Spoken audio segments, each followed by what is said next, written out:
And Jules, Troy, Kevin, Camden, they were all part of the stage.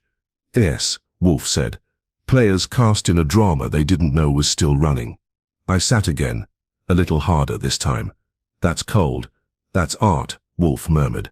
As she defines it, I exhaled. So, what do we do? Nothing. I raised my eyebrows. She did not break the law, Wolfe said.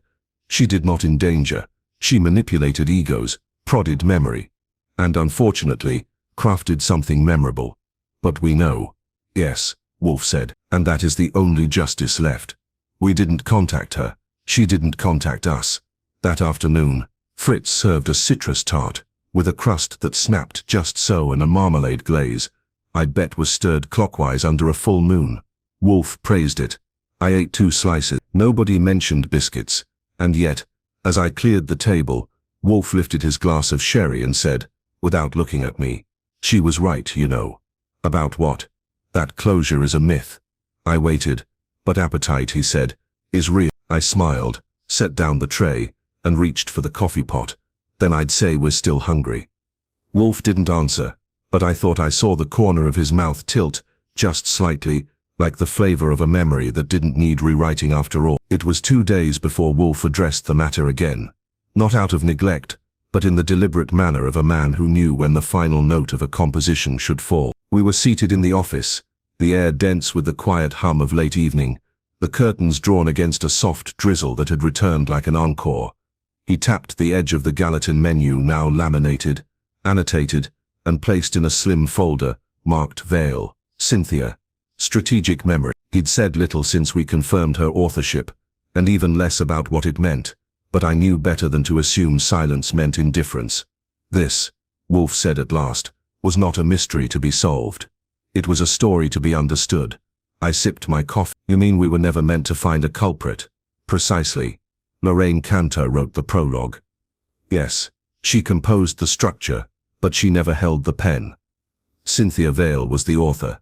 She wrote backward, allowed her failure to ferment in memory until it became useful. Then she served it again. And we, Archie, were the tasters. I leaned forward. So we're just letting her walk. She committed no crime, Wolfe said. She committed an idea, a carefully plated idea, and everyone who tasted it responded exactly as she expected. Troy dissolved into shame. Jules sought meaning. Kevin blamed everyone but himself. Camden tried to twist it into authorship. Even Lorraine, who believed herself the architect, was merely another course. And you? I asked. What were you? Wolfe sighed. The palate she needed to acknowledge the dish. That gave me a chill I didn't care for. She manipulated you. Yes, subtly, elegantly, but intentionally. And you're not going to call her out. Expose her. Wolfe picked up the laminated menu again, studied it a moment, then placed it back down with a soft thwack. No, he said, because to do so would feed the myth, and that is precisely what she wants. I stood, restless. But what about the others? They were included. Wolfe corrected, and each of them played their part. This was not a sabotage, it was a resurrection. The biscuit was the artifact, she made it matter again. The Gallatin failure, once dismissed, now lives in infamy. That's how legacies are made, Arch. Not through success, but through persistence. I folded my arms, so she gets away with it. She wins, Wolfe said, because she understood something most people never do. I waited. That memory, he said, is a kind of appetite. We do not crave facts, we crave meaning, and she gave it to us. He fell silent again, and the rain outside thickened. After a moment he said, but there is still one thing she miscalculated. I raised an eyebrow. Only one. She believed I would view her act as elegant, that I would admire it. And I do not. He took a breath. She manipulated not just memory, but trust. She trespassed, not physically, but intellectually. And while I will not expose her, I will not forget her. I will not, as she hoped, become a voice in her myth. I nodded. That was the closest Wolfe would come to vengeance. Refusal to participate in the theater she had orchestrated. So I said, moving toward the hallway, you're closing the file. Yes, he said. He paused. but not the memory. I left him there, alone in the warm lamplight, surrounded by orchids, and silence, and the faint, unmistakable scent of something unfinished. That night, after dinner, I found a fresh biscuit on the kitchen counter. Just one, perfectly shaped. Golden. No cinnamon, no spell. Fritz said he'd made it himself, just to reset the table. I broke it in half. Warm steam curled out. I tasted it. It was good. It wasn't haunted. And maybe that was the best resolution we could hope for. Not rewriting the past, but replacing it with something that didn't need decoding. When I brought the other half to Wolfe, he didn't speak, but he ate it. And that, as far as I'm concerned, was his final verdict. On the case, on memory, on closure, and on the biscuit that didn't need to be remembered, only He thought for a second. No, Cynthia's cold steel, but she doesn't play games. Not like that. She'd just send a notice of legal action. Then who? Wickers looked away. I have theories. Give me 3. He took another drag, considering. 1. Kevin Mott used to be Cynthia's sous chef.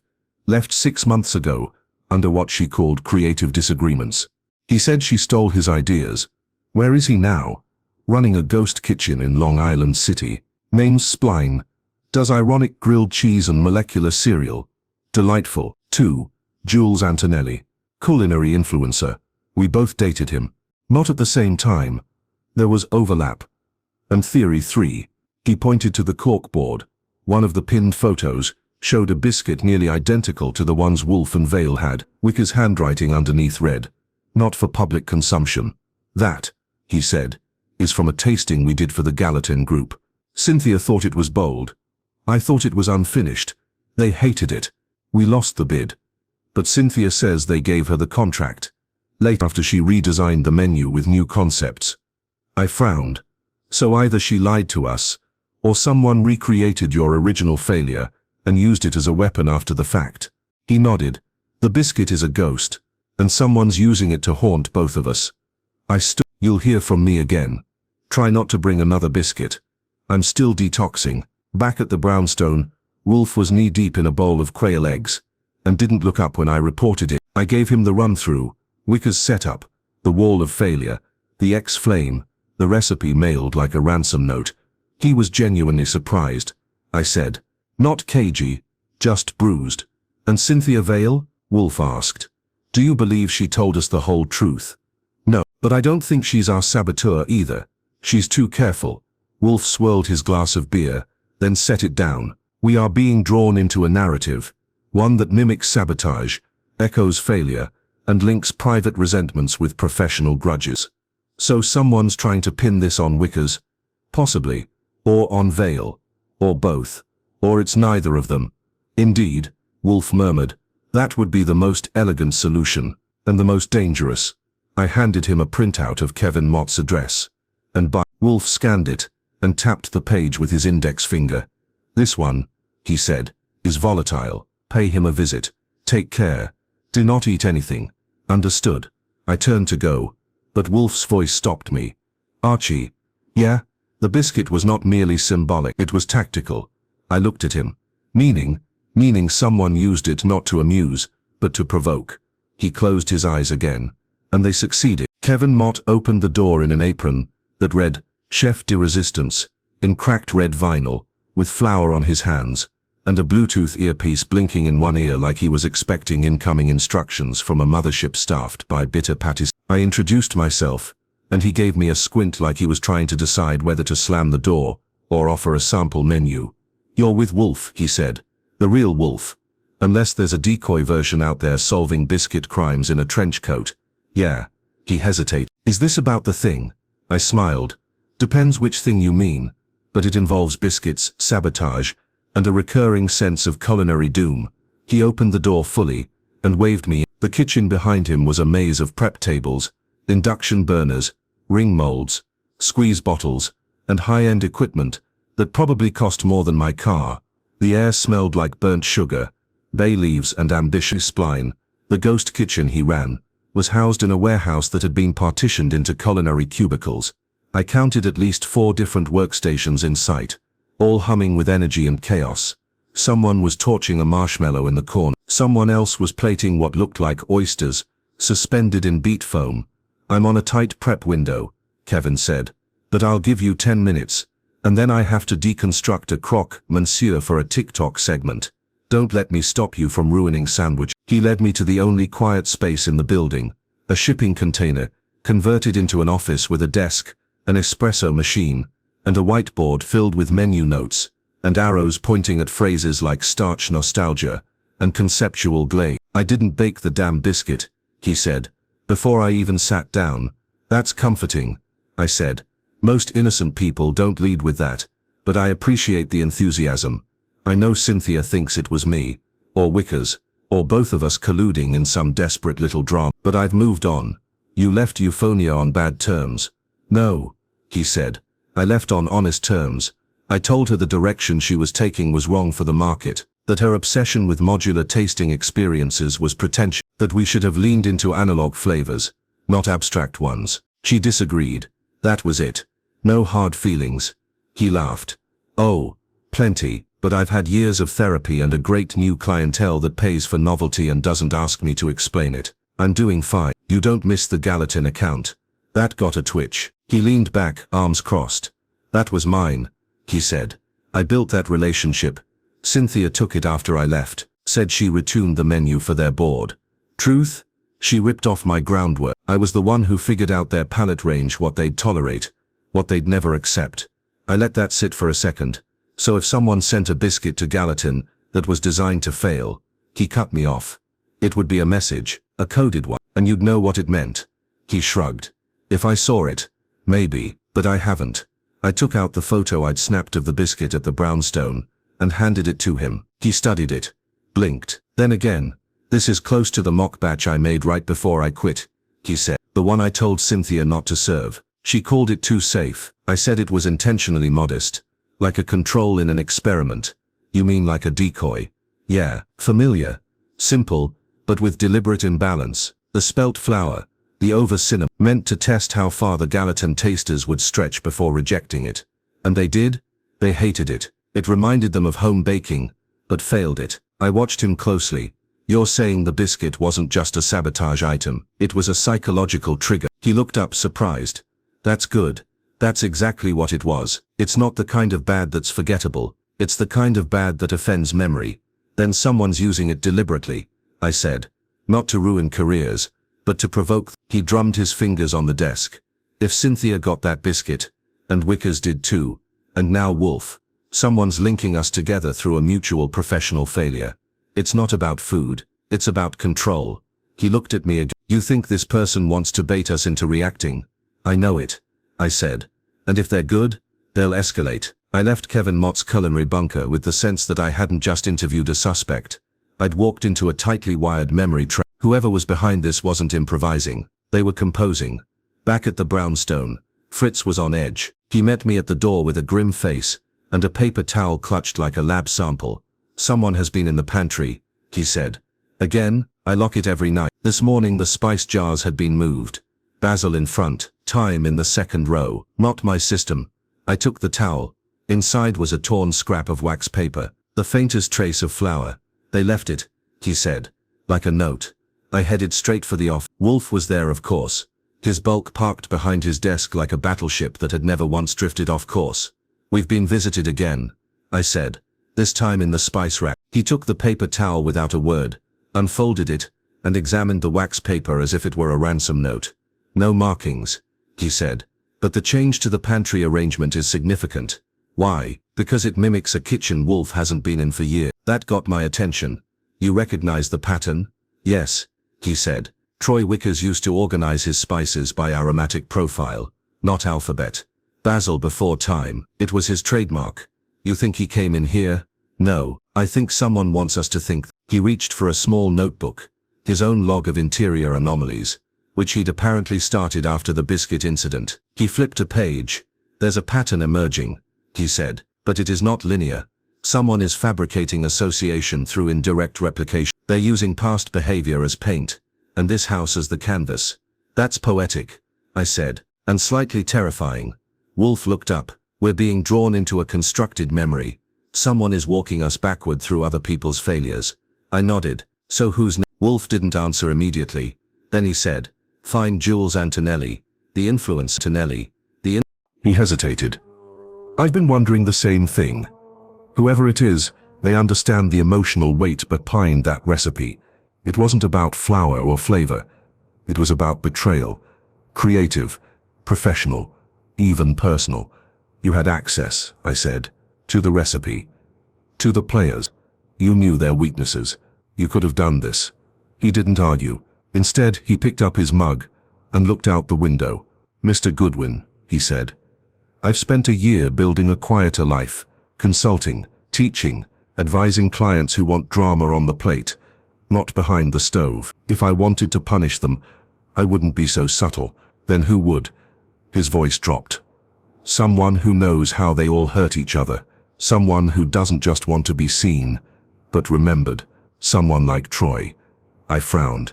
You think Wickers did it? I think Wickers couldn't let go of the Gallatin fallout. I think he resented Cynthia for winning the contract, Kevin for leaving, Jules for mocking him, and me for backing out. I think he's clever enough to use food as a message, and angry enough to enjoy the unraveling. Except Wickers didn't know the biscuit showed up in Wolfe's kitchen. Camden looked at me. He didn't know. He was genuinely surprised. Camden paused. Then it wasn't him. I leaned forward. That's convenient. No, he said. It's terrifying. Back at the brownstone, I relayed everything. Wolfe absorbed it in silence, his eyes closed, fingers tented. Fritz hovered nearby, nervously adjusting a vase of orchids, his barometer for stress. When I finished, Wolfe opened his eyes and spoke without moving. Wickers did not plant the biscuit, but he is the reason it exists. Go on. The original Gallatin biscuit, the so-called remembrance with regret, was Wickers's child, a misguided attempt to evoke nostalgia through imbalance. Cynthia pushed it, Kevin opposed it, Jules mocked it, Camden abandoned it, which means all of them touched it. Yes, Wolfe said, which means all of them are vulnerable to its resurrection, but only one person would reintroduce it, not to accuse or to punish, but to reclaim it. You're saying this isn't about sabotage? No, Wolfe said. It's about authorship. That hung in the air for a moment. You think someone's trying to take credit for the biscuit? Not just credit, legacy. Whoever is behind this wants that recipe to be remembered, not as a failure, but as a symbol. They want it placed back in the public conversation, recast, not as the spark that ended a collaboration, but as the emblem of something larger. I nodded slowly. Food as statement. Precisely, he said. And consider the targets. Cynthia, Kevin, Jules, Troy, even myself. All people who operate with certainty. All people who dismissed the biscuit's value. Someone is telling us we were wrong. Someone who believes the biscuit mattered. Wolfe looked at me. Archie, summon them. I didn't ask who. I knew. All four. Cynthia Vale, Kevin Mott, Troy Wickers, Jules Antonelli. The office. I asked. Yes. Wolfe said. Tomorrow at 6. Inform Mr. Kramer as well. He should be present. For legal drama. For closure. Wolfe said. And accountability. I sent the invitations. Nobody refused. They all understood something was converging, and none of them wanted to miss the final bite.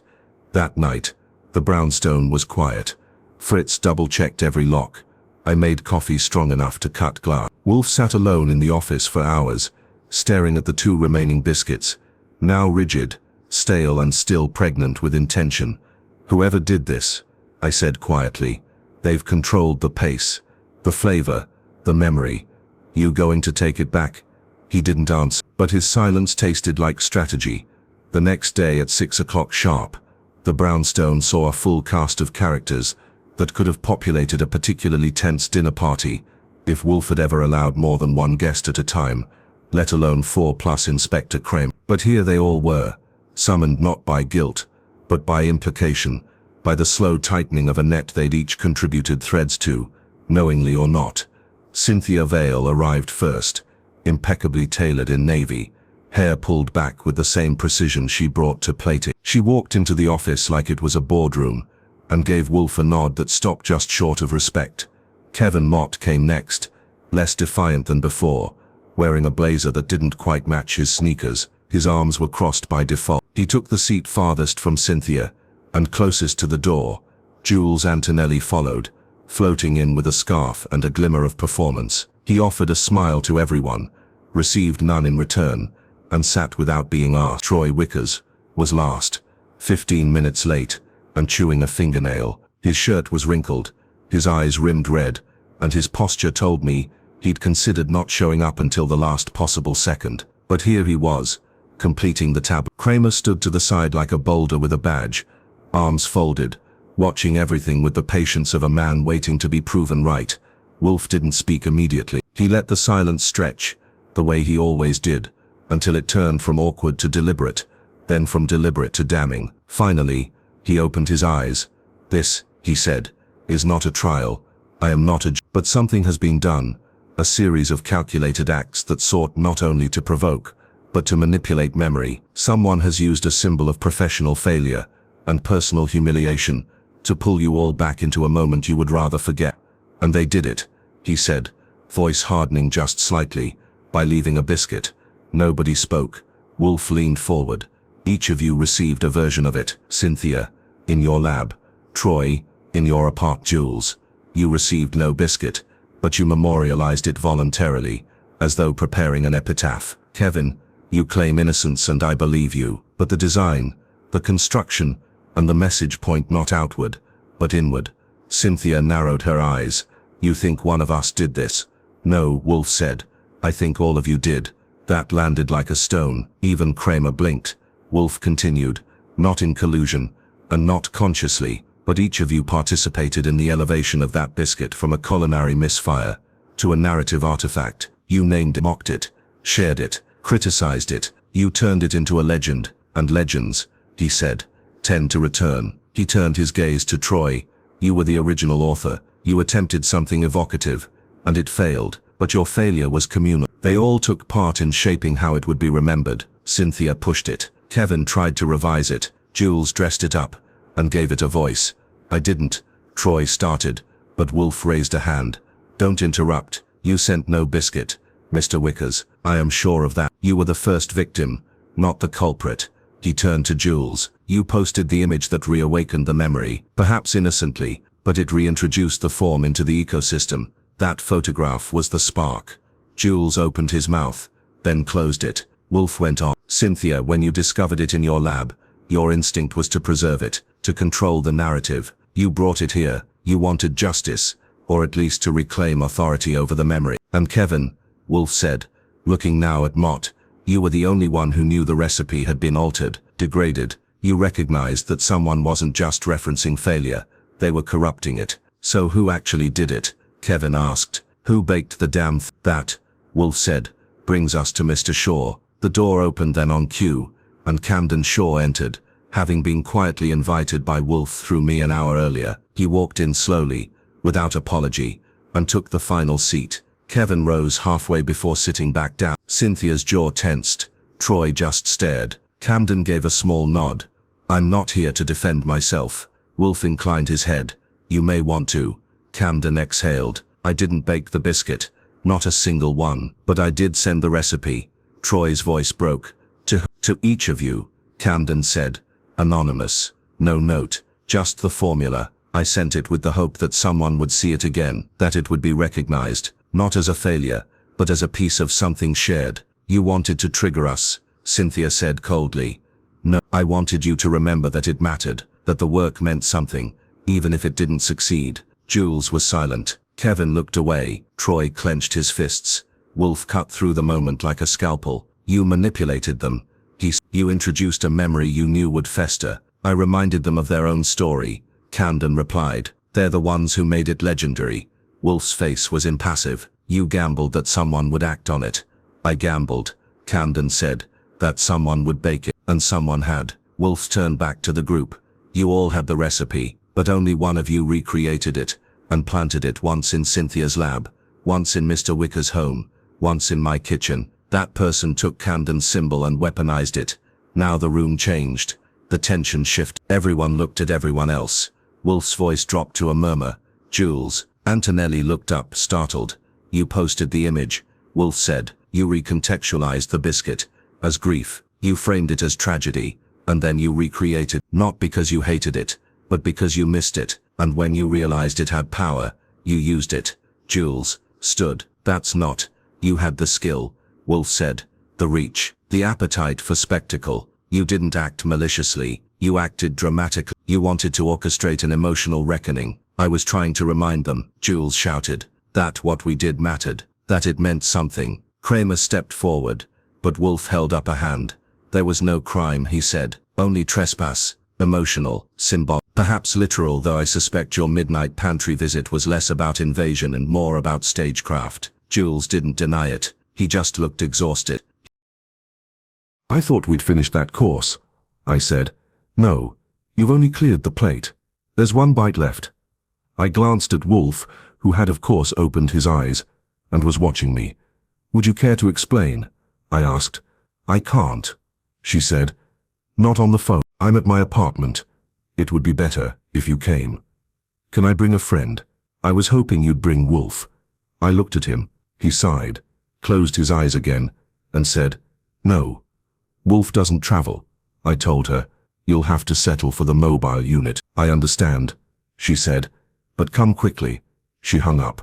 I was out the door in 10 minutes, armed with a notebook, a suspicion, and Fritz's silent disapproval for skipping lunch. Margot Fenn lived in a pre-war building on the Upper West Side, with a doorman who looked like he'd once managed a stagecoach station. Her apartment was elegant, uncluttered, and smelled faintly of jasmine and toast. She greeted me in a pale blue blouse, silver hair pinned back, eyes sharp behind glasses that belonged on a courtroom stenographer. I don't receive many guests, she said, leading me to a sitting room with a view of the park. But this struck a nerve. Start from the top, I said. She didn't waste time. Lorraine Counter was one of mine. I raised an eyebrow. Yours? She was a student in a private seminar I led 6 years ago, a gifted one, intellectually rigorous, emotionally guarded. Her thesis was on flavor-induced emotional recall. She believed that food could be used not just to trigger memory, but to overwrite it. Sounds familiar. She didn't invent the theory, but she personalized it. I told her it was dangerous. She said that danger was part of the artistry. I leaned forward. Did you know she'd gone underground? Yes. After she and Shaw split professionally, she pulled back. But she didn't disappear. She changed her name. She's been testing her ideas quietly, whisper campaigns, pop-up tastings with psychological profiles. She calls them edible rewrites. I wrote that down. She reached out to me last month, Fenn continued. Unusual, said she was preparing something bold, asked if I would witness it. She didn't name names, but she said it would involve 4 people who once collaborated, and Fenn, the Gallatin team. She nodded. She said she'd create a disruption, a series of culinary cues designed to collapse a group's sense of what had happened, to make them question whether failure had been deserved, or if it had simply been misread.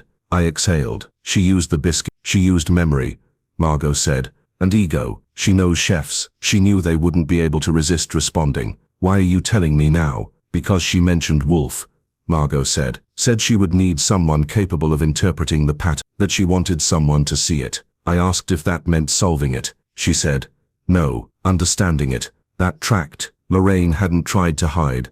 She'd tried to frame the narrative just enough for someone to recognize it. Did you respond? I told her I would watch, not interfere. But when I heard from my channels that Wolfe had received a biscuit, I realized she'd gone further than theory. Do you think she's dangerous? She's brilliant, Fenn said. But brilliance without ethics is like a chef without salt. Everything looks precise, but nothing nourished. I stood. Thank you, I said. Wolfe will want to know this. Tell him I said he was right, she said, but that the game was never about proving it. It was about tasting it differently. Back at the brownstone, I gave Wolfe the full download. He listened without comment until the very end. Then he said, she orchestrated it all, not for applause, but for reinterpretation. Exactly.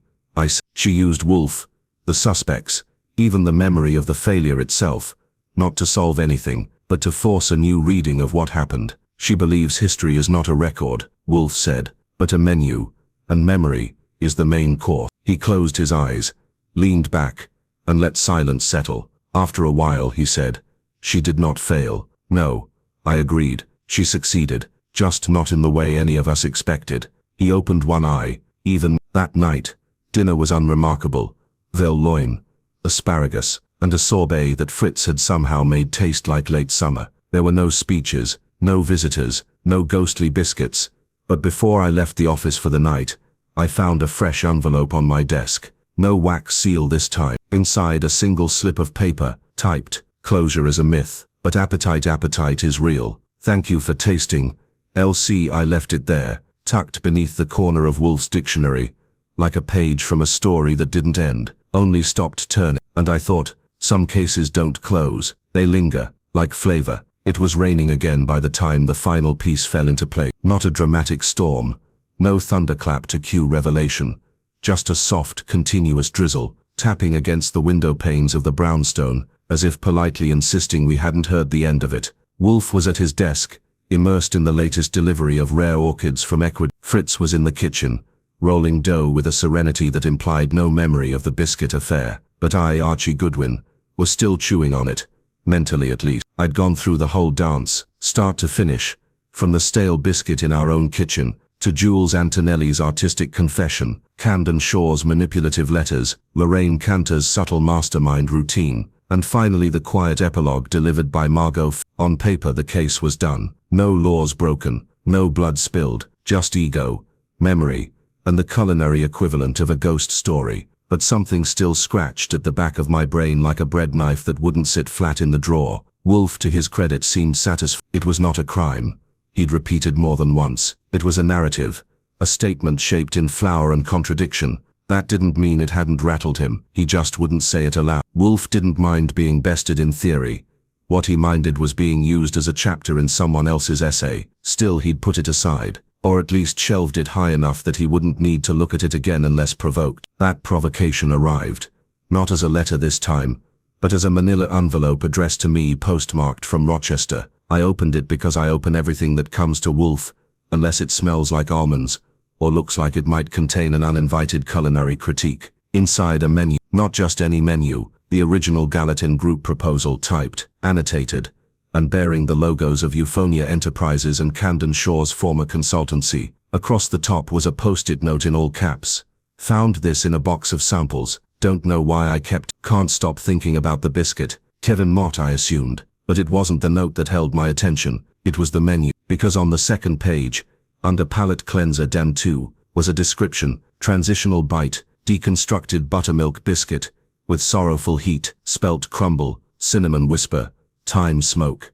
That was it. A flavor poem disguised as a food item, a biscuit, built not to please, but to haunt. And here's the kicker.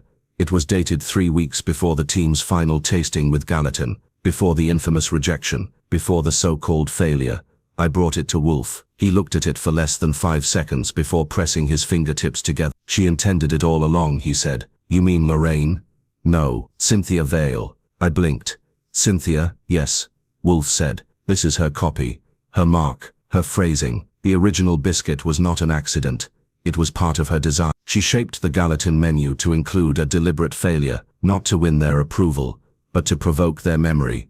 Why would she do that? To make the experience indelible, to plant discomfort, to ensure the meal could not be dismissed or forgotten. I sat down. "You're saying she engineered the biscuit as an anti-course?" "Yes," Wolfe said. "And then when it was rejected, she let the others believe it had been Wicker's fault, that he had mishandled the balance, that Jules had misrepresented it, that Kevin had diluted it. She framed the collapse," I said slowly. "She curated it," Wolfe corrected. "She let them splinter so that when the time came to reclaim the idea, rebuilt, refined, hers, there would be no question of authorship." I whistled. "And Lorraine was her tool," Wolfe said. "Or her mirror." They both believed in flavor as power. Lorraine used memory to manipulate. Cynthia used it to control narrative. But only one of them placed the first biscuit in our house. I was already on my feet. "Cynthia Vale." Wolfe didn't confirm. He didn't need to. Why target us? She needed validation, not public, private. She knew if Wolfe responded,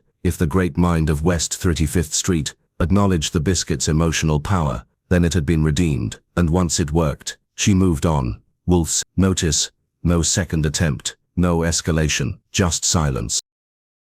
She blinked. No. Why would I do that? Because we found one. Also cinnamon heavy. Wrong flour. Clearly not Fritz's. On our plate.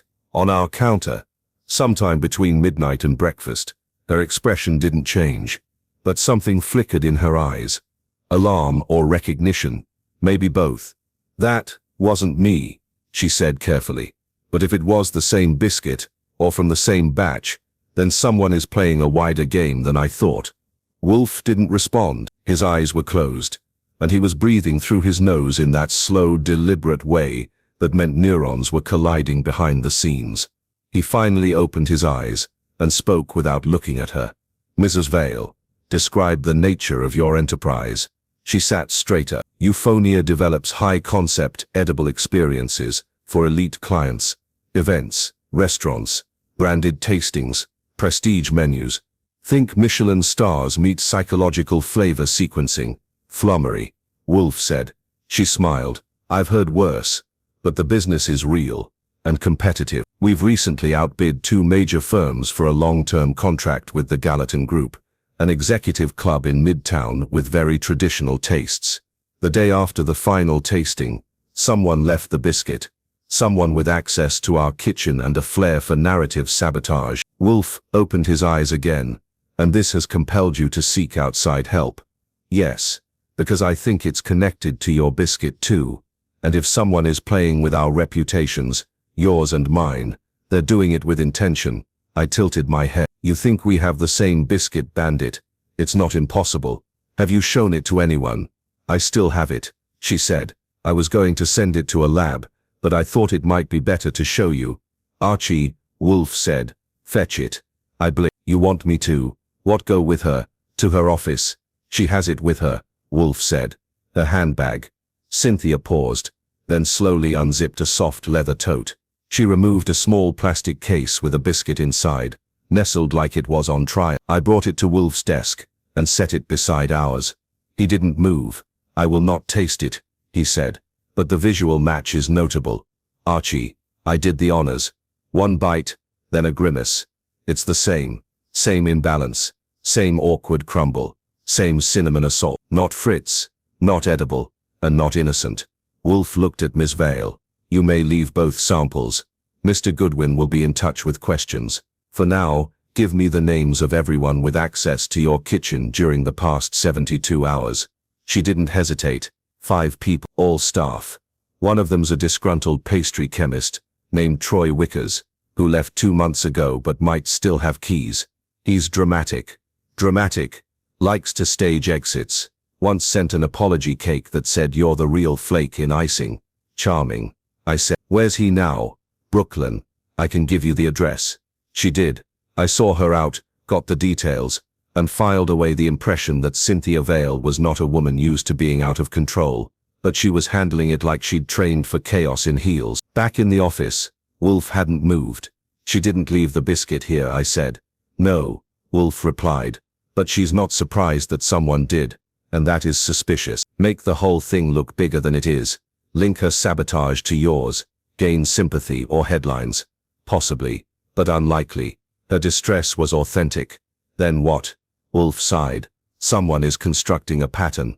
Whether it is meant to be seen or not is unclear, but they have made a miscalculation, which is, they underestimated my interest in breakfast. I didn't laugh, because he wasn't joking. I left shortly after with Cynthia Vale's list, and Troy Wicker's last known address. Something told me it wouldn't be a wasted trip. Anyone who bakes vengeance into biscuits is worth meeting in person, and Wolfe was already positioning. He had the bait. Now it was time to wait for the fish. Brooklyn's Carroll Gardens was doing its usual impression of a European village, with better bagels. I parked the Heron sedan under a tree that had survived another New York winter, and checked the address. The buzzer panel looked like it had seen a few fistfights, but I found Wicker's name scratched onto the metal with the kind of penmanship that suggested artistic rage or mild psychosis. I buzzed. No answer.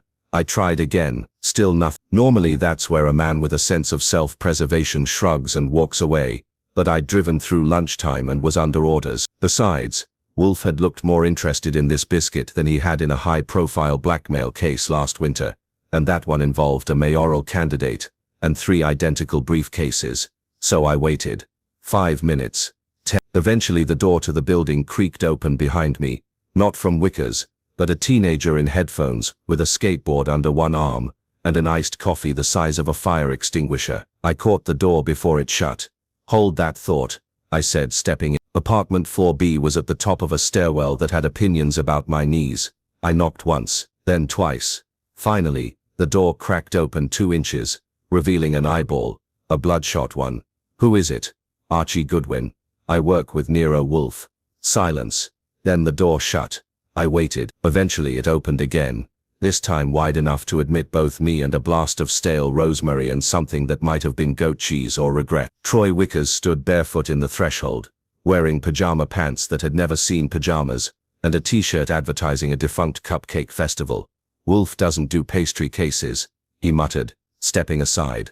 He does when the pastries invade his kitchen. Wickers blinked like he was trying to focus through 3-day-old existentialism. His hair was a chaotic masterpiece of curls, and he had flour smudged across his jaw like wall paint.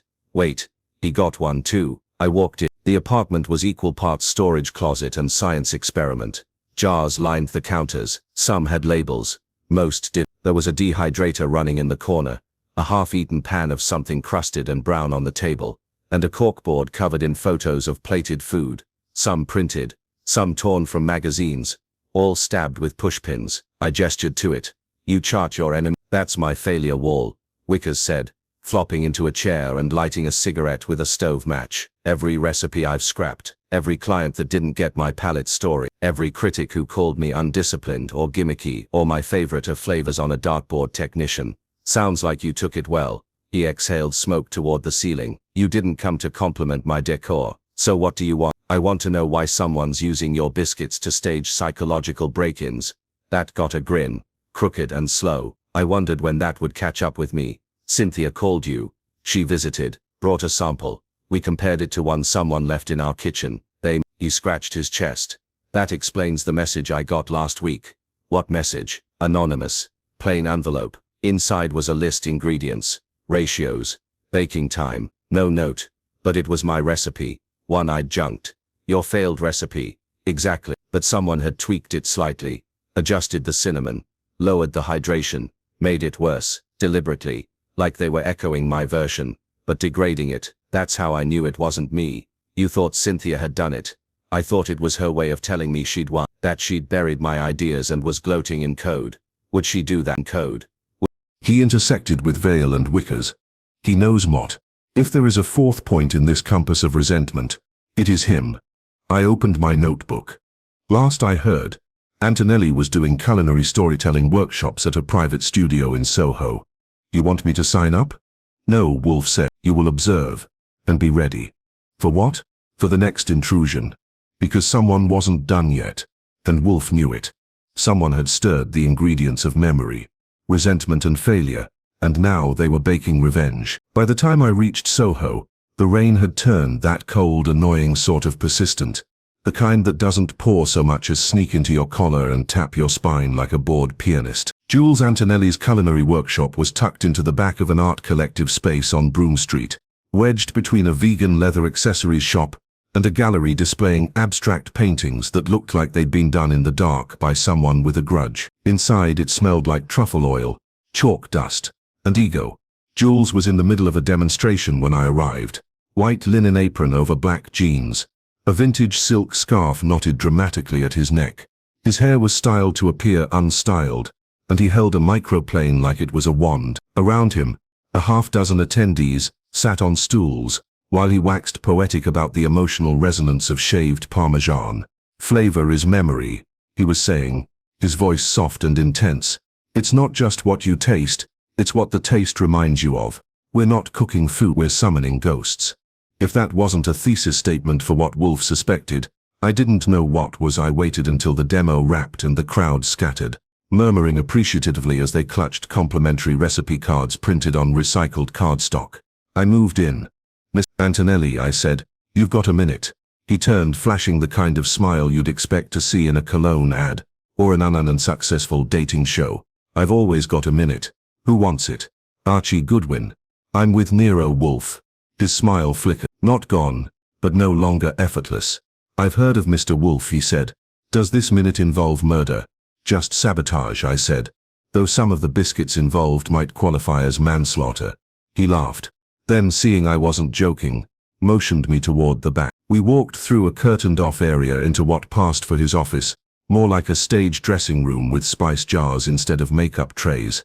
Let me guess, he said. This is about Cynthia Vale, or Troy, or Kevin, or if we're being spicy, all three. You intersect with all of them, I said, professionally and allegedly personally. I'm intersectional by nature, he said, pouring himself a tiny glass of something herbal and green. But yes, I've worked with all three, dated too, criticized all, and no, I didn't bake anything. Someone did, I said. They left matching biscuits in 3 separate places: Cynthia's lab, Wicker's apartment, and Wolfe's kitchen, all identical in design, wrong flour, over cinnamon, structure a deliberate failure. Ah, Jules said, nodding like a sommelier, recognizing a vintage, the infamous Gallatin biscuit. You recognize it? Of course. I helped workshop that recipe with Wicker's. It was meant to replicate nostalgia gone stale. We called it Remembrance with Regret. It was supposed to evoke childhood comfort, but with a twist that made you second-guess yourself. You mean it was supposed to fail? No, he said. It was supposed to linger. There's a difference. He sipped.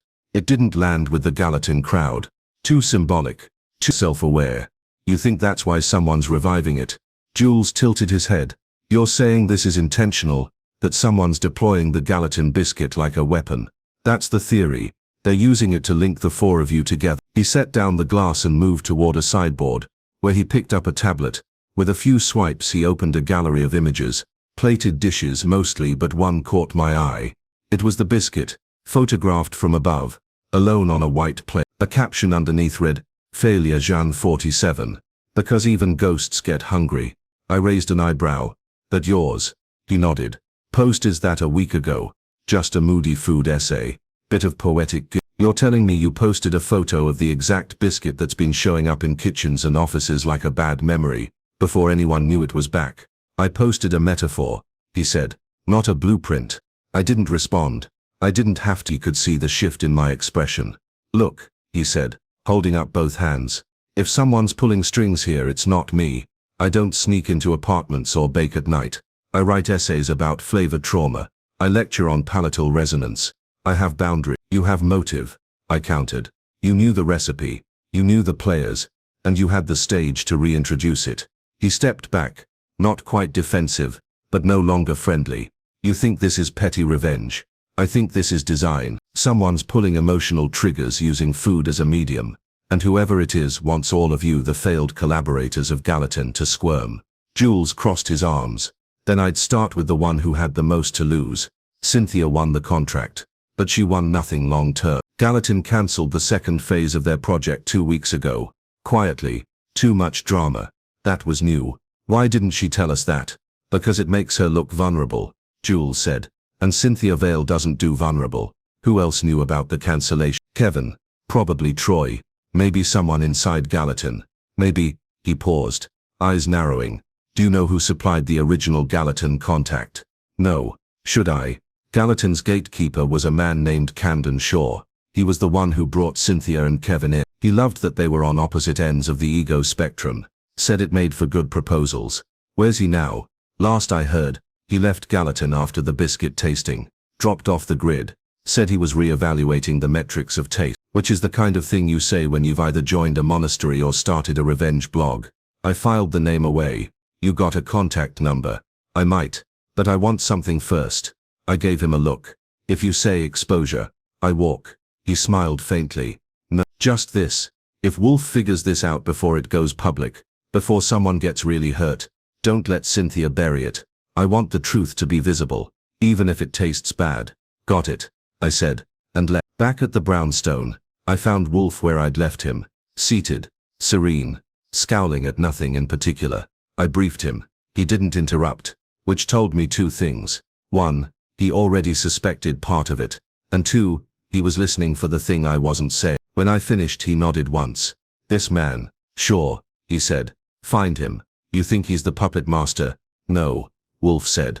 but I believe he is the threat. And if someone has gone to such lengths to weave a narrative from failure, memory and taste, they will not leave that thread untouched. I leaned on the desk. You think we're headed for something worse? He looked at me, and for the first time in this whole biscuit saga, there was a glint curiosity or concern. We are no longer tracing sabotage, he said. We are watching a performance, one with multiple acts. And the next one, Archie, will be loud. Finding Camden Shaw turned out to be easier than expected, mostly because he wasn't hiding. He'd simply rearranged himself. A quick call to Lon Cohen at the Gazette, who owed me one for not publishing that photo of him eating oysters with a spoon. Turned up a residential address in the East Village, plus a current occupation that sounded like a punchline freelance flavor consultant and narrative dining advisor. Whatever that meant. I didn't call ahead. I figured if Camden Shaw had orchestrated a breadcrumb trail of emotional sabotage, wrapped in spelt flour and regret, he'd appreciate a surprise visitor. If he was innocent, well, I'd settle for startling a man in a row. What I found at the address was a fourth-floor walk-up, with a buzzer that rang like a sick bird. Camden opened the door in grey slacks, a charcoal sweater, and the expression of a man trying to recall if he'd paid for all his sins or just leased them. "Miss Goodwin," he said, without waiting for an introduction. "I've been expecting you. That's never something you want to hear, unless you're attending your own surprise party. I assume you know why I'm here. You're chasing a ghost," he said, stepping aside. "A biscuit-shaped ghost. Come in." His apartment was minimal, neat, almost aggressively curated. A sleek kitchen with Japanese knives magnetized to the wall, copper pans hung like museum pieces. On the coffee table, a stack of gastronomy journals, a worn copy of Proust, was a chef and a tea tray with 2 mugs already poured. "You serve everyone, or just the uninvited?" "Just the ones connected to Wolfe," he said, sitting opposite me. "I'd been expecting this since the first biscuit was planted." "Meaning you knew this would happen?"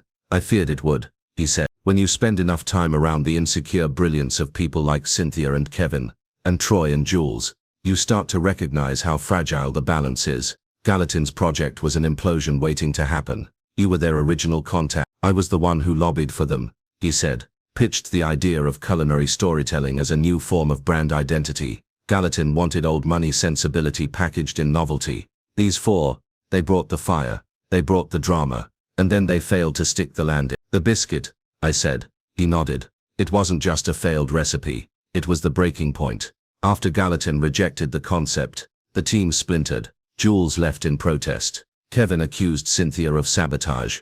Wickers shut down completely. And I resigned, quietly. It was a choice between watching more bridges burn, or stepping back with a shred of self-respect. So who's bringing the biscuit back now? Who's bringing the... One biscuit, one clue, one murder, nobody saw coming. Welcome to Mystery Parlor. I am your host Axon. I'd love to hear from you. Drop a comment and let me know where you're watching from. Your thoughts always make this journey better. Let's begin. You can say a lot about breakfast in the Nero Wolfe household, but you can't say it's flexible. It hits the table at exactly 8 o'clock, features eggs from chickens that have probably been emotionally counseled before laying, and includes baked goods that have never heard of preservatives. Fritz is the maestro, Wolfe is the emperor, and I Archie Goodwin, and the lowly foot soldier with a nose for coffee and trouble. So when I found the biscuit, I didn't think much of it at first. It was just sitting there alone, cold, abandoned, on the blue Wedgwood plate usually reserved for a pair of them, fresh out of the oven. One biscuit, and it was the wrong one. Denser than usual, a little misshapen, and with a hint of cinnamon Wolfe would never tolerate. In a morning carb, I sniffed it. Fritz's biscuits never smell like they're trying to hide something. I was debating whether to chuck it or frame it, when Wolfe's voice came floating from the dining room. "Archie, attend please." He wasn't talking about the biscuit. Not yet. I carried it in anyway, set it down beside his plate like it was a clue at a crime scene, and took my place across from him. He didn't look up from the newspaper, but his nostrils twitched. "That," he said, not bothering to point, "is not Fritz's work. No, unless he had a head injury sometime last night." Wolfe sighed like civilization had taken a step backward. "You found it in the kitchen, on the counter, on the blue plate. It was waiting." Wolfe's eyes finally left the obituaries and narrowed on the offending item. No one outside this household should be permitted access to that kitchen, let alone its crockery. I leaned back. That's what I thought.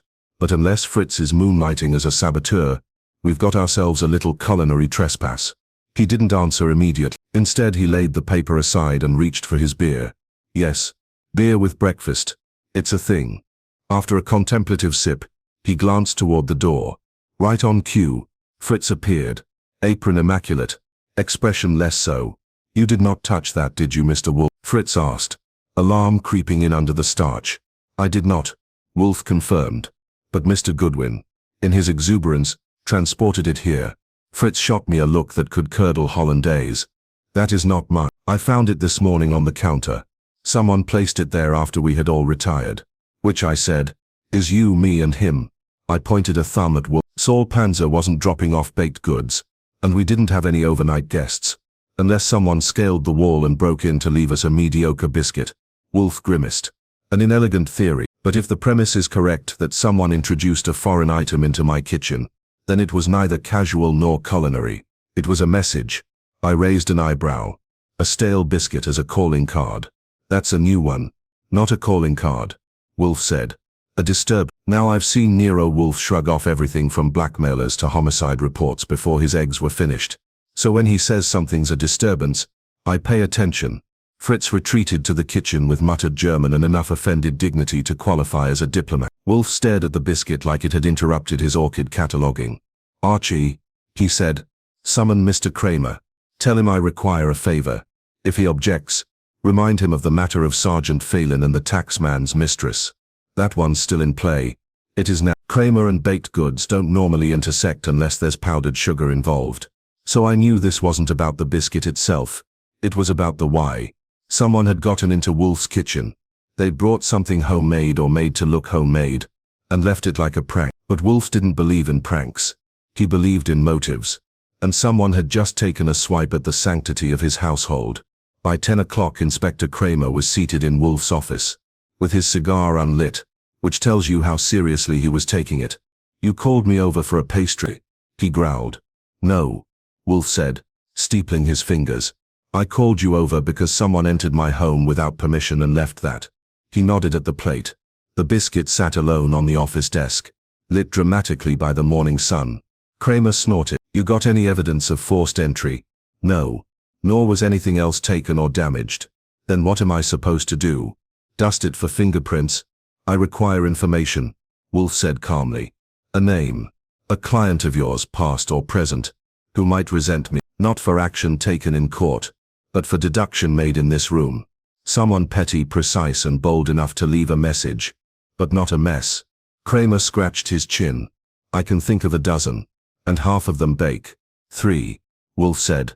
Bring me 3 names. You expect me to dig through old grudge files for a man who snuck in to leave breakfast? Yes, Wolfe said, unless you wish to investigate a second intrusion. That got Kramer's attention. He eyed Wolfe, then me. There's more. Not yet, I said, but the day's young. Kramer left with a grumble and a promise to call if he found anything. I saw him out, then turned to Wolfe. You think someone got in here to prove a point? I think someone is testing boundaries, Wolfe said. Theirs and mine. He closed his eyes like a cat basking in sunlight. Only this cat had just smelled a mouse. And they will try again. Fritz was unusually quiet, moving through the kitchen, with the cautious grace of a man who feared an invisible saboteur in his flour bins. Wolfe, on the other hand, treated the day as though it had no novelty at all, which in Wolfe speak meant something was deeply underfoot. I'd just come back from checking the locks on the garden gate and the service entrance for the 3rd time when the doorbell rang. I answered it, mostly because Wolfe won't, and Fritz was whisking cream. The woman standing there didn't wait for an invitation. She stepped inside as if she owned the joint and scanned the entry hall like she was checking for dust mites or hidden cameras. Tall, maybe 5'10", mid-30s, hair that had probably been styled in a salon, with a 3-week waiting list, and a coat I could tell was expensive. Not because it screamed money, but because it whispered discretion. She handed me a card with a practiced flick of her finger. Cynthia Vale, Director of Culinary Operations, Euphonia Enterprises. I glanced up. Director of what now? Food, she said. Taste, texture, texture of taste, edible presentation and strategic palate delivery. May I see Mr. Wolfe? If he hasn't barricaded himself against marketing jargon. Probably. What's this about? A matter of professional sabotage. Or maybe personal. Possibly both. That got my attention. I led her to the office, where Wolfe was in his chair, lips pressed into a thin line as if he could smell adjectives from the foyer. "Mr. Wolfe," I said, "we have a visitor bearing vague references, and a suspicious coat." He didn't look up. The card. I handed it over. He read it in silence, then extended a hand, not to her but to gesture at the red chair. "You may sit, Miss Vale." "Miss," she corrected gently, and lowered herself with the confidence of a woman used to expensive chairs and expensive ego. "I don't normally visit detectives," she said. "I solve problems internally. But yesterday, someone entered my company's culinary lab, after hours, and left something on our flagship testing tray. A biscuit." Wolfe's eyes narrowed.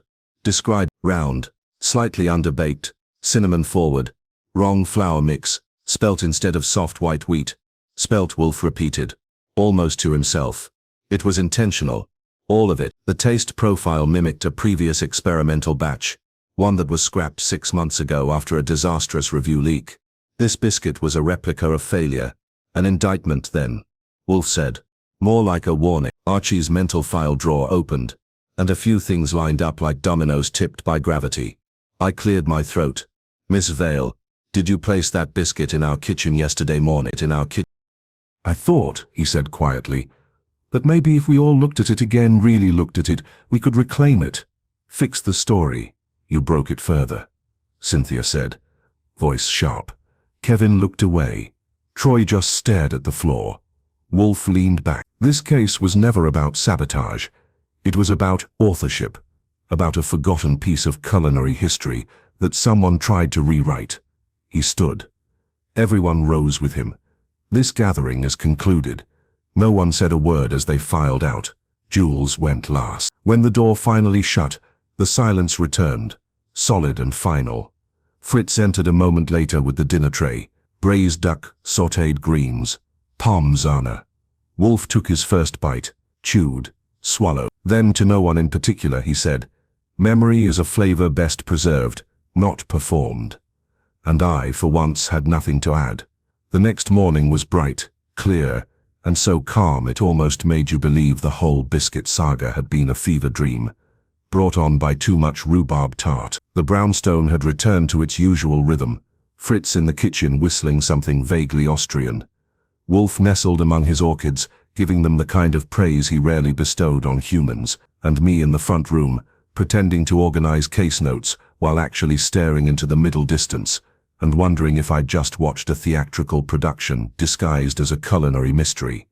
But the show apparently wasn't quite over. It started with a letter hand-delivered, no return address, left in the mailbox sometime between dawn and the second breakfast. Fritz insisted wasn't a tradition.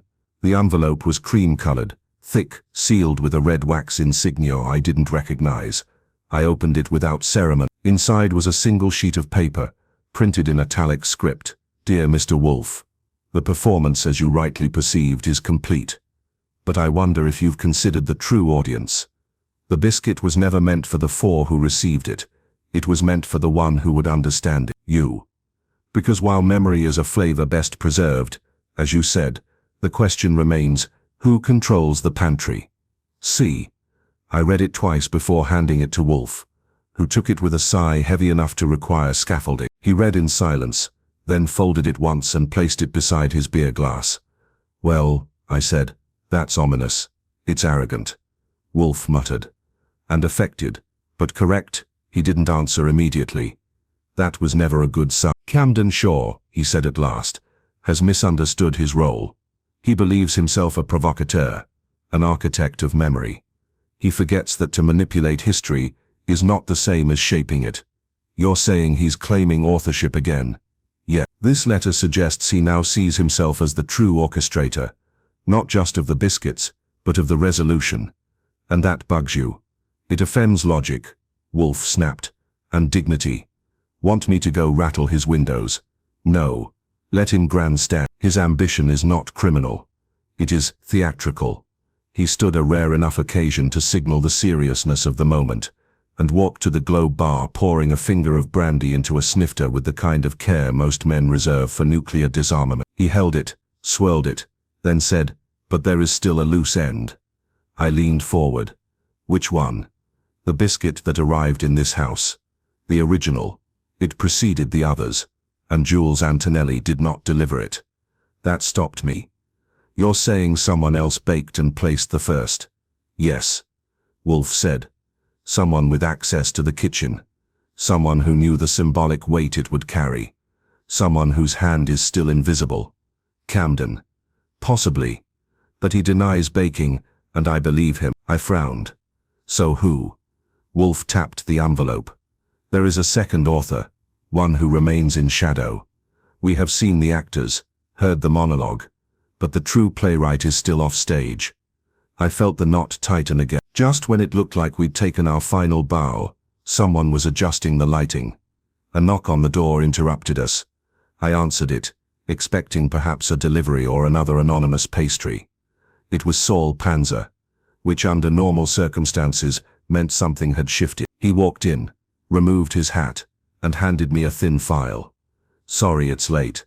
Took me a while to track down the details. Your Camden sure has a cousin. Or maybe not a cousin. Depends on who you ask. Go on, I said, flipping through the file. Name's Lorraine Cantor, culinary academic. Former co-researcher on a project about memory and taste with Shaw 5 years ago. They co-authored a paper on flavor-triggered emotion, then had a professional falling out. She left the field, quietly, until 3 months ago, when she applied for a position at the Gallatin Group as a consultant. Under her real name. No, she applied as L. Cantor. Nobody connected the dots. I whistled low. That's subtle. Saul nodded. Subtle's her specialty. She wrote a book 2 years ago, under a pen name. The Palette of the Mind. Got a small cult following in academic circles. She's big on the idea that flavor is narrative, that you can rewrite emotion by re-experiencing failed tastes in controlled contexts. Wolfe's eyes had closed again, not with fatigue, concentration. She was the one, he said. The one who introduced the biscuit here. I turned. How could she? Simple, Wolfe said. She visited the house once, 5 years ago. As part of a small group from the Gastronomic Society, Fritz remembered her. She stayed after the others left. Asked to see the spice rack. Fritz, summoned by Bell, confirmed it. He hadn't thought twice about it then. She said she admired the precision, he murmured, sheepish. I thought it was flattery. It had been strategy. She left her calling card in the kitchen. Wolfe said. Not for sabotage, for audience. For me. I exhaled. She didn't care about the others. No, Wolfe said. They were her medium. I was the reader. She baked a message designed to appeal to my sense of symmetry and deduction. She wanted to know if I would follow the flavor back to her. Well, I said, you did. He nodded slowly. But she gave herself away with that letter. Who controls the pantry? A phrase from her own paper. Published under the pseudonym L.C. Tremaine. Only a few read it. I was one of them. Did it impress you? It intrigued me. Wolfe said. Now, it infuriates me. We sent Saul to confirm her location. She was teaching an underground seminar that week at a pop-up culinary think tank in Red Hook. Saul saw her, identified her, watched her greet a student with a tin of individually wrapped biscuits. He retrieved one. We examined it. It was the same. Exactly the same. Wolfe did not call her. Did not summon. He merely recorded his final note in the case log. Lorraine Cantor, alias L.C. Tremaine. Instigator. Author. Not criminal. But dangerous. Treat as one would a mushroom. Fascinating, potent, and best admired from a distance. That night, we had roast duck with a blood orange reduction, and wild rice. Wolfe ate in silence. When Fritz brought in dessert, apple tart. Nothing experimental. I poured coffee and said, so, is it finally over? Wolfe wiped his mouth and leaned back. Yes, the performance is concluded. He paused, then added, but let us not confuse applause with closure, and that, I thought, would make a better epitaph than anything ever printed in the palette of the mind, even if the biscuits had gone cold. The next morning, the brownstone exhaled, not literally of course. Buildings don't breathe. But something in the atmosphere had shifted. No mysterious baked goods materialized on the counter. No coded letters arrived. Fritz returned to his routine with what he referred to as quiet vengeance, which for him meant taking special care to overperform in garlic control and pastry lamination. Wolfe was back in his chair, eyes closed, digesting both duck and denouement. And I was flipping through back issues of Cuisine and Conspiracy, looking for signs we'd missed, clues buried in menu revisions, or a lone article penned by a certain L.C. Tremaine. No luck. Lorraine Cantor had made sure her fingerprints were light, not absent, just measured. Like a good reduction sauce, she'd left only the essence behind. But despite Wolfe's declaration that the performance was concluded, something didn't quite sit right. At 11:42 a.m., the phone rang. I answered it because, as has been established, Wolfe believes phones are for other people. Brownstone residence. I said, if this is another biscuit confession, we're fresh out of applause. Archie. The voice on the other end was low, precise, and not immediately familiar. Yes, this is Margot Fenn. The name stopped me cold. I knew it. Wolfe knew it. Anyone in New York's fine dining scene knew it. She was a food critic. Retired now, mostly, but still feared like a papal decree. Her column, The Palate's Edge, had shut down more kitchens than the Department of Health. She had once described a 3-star meal as a slow betrayal by butter. How can I help you, Miss Fenn? I believe you're investigating the biscuit. I didn't ask how she knew. The critic world has channels deeper than the